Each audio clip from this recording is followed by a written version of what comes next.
the elites have said that they want to have a final revolution, that they know the public's going to revolt against them, so that's why they've scientifically set up the surveillance grid, the cashless society. This whole continuity of government system is designed to suppress and control the people of America.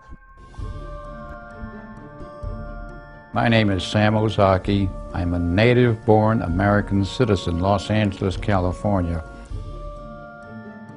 When Franklin Delano Roosevelt signed Executive Order 9066, we were all rounded up like cattle and placed into America's concentration camps.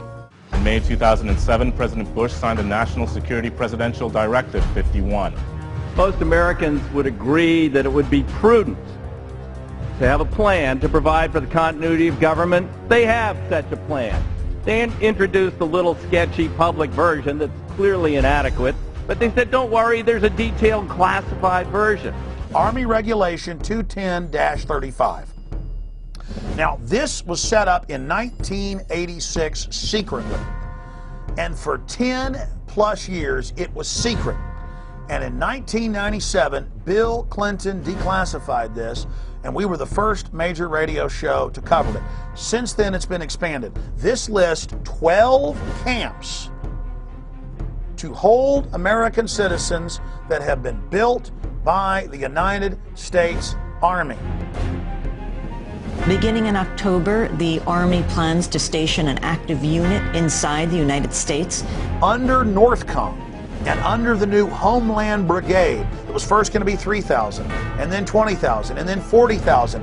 The 3rd Infantry Division's 1st Brigade Combat Team has spent 35 of the last 60 months in Iraq. Combat-hardened troops who've been running camps and centers in Iraq are now coming back to the United States to, quote, carry out law enforcement actions. The Army unit may be called upon to help with civil unrest and crowd control.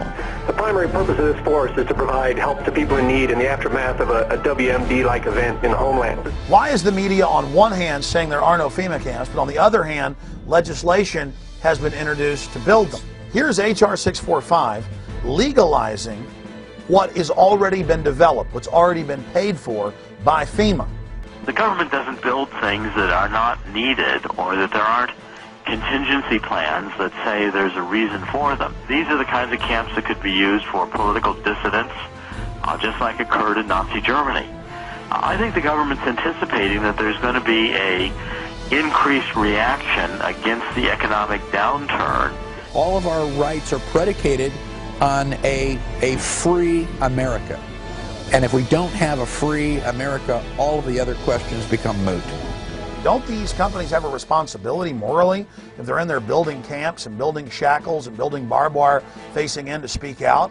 I talked to the Department of Homeland Security spokespeople, and they affirmed the contract with this KBR, the former Halliburton company, was in place. The Department of Homeland Security was ready to build these contingency as needed detention centers anywhere in the country in the event of any kind of a national emergency, including natural disasters or, again, riots or protests.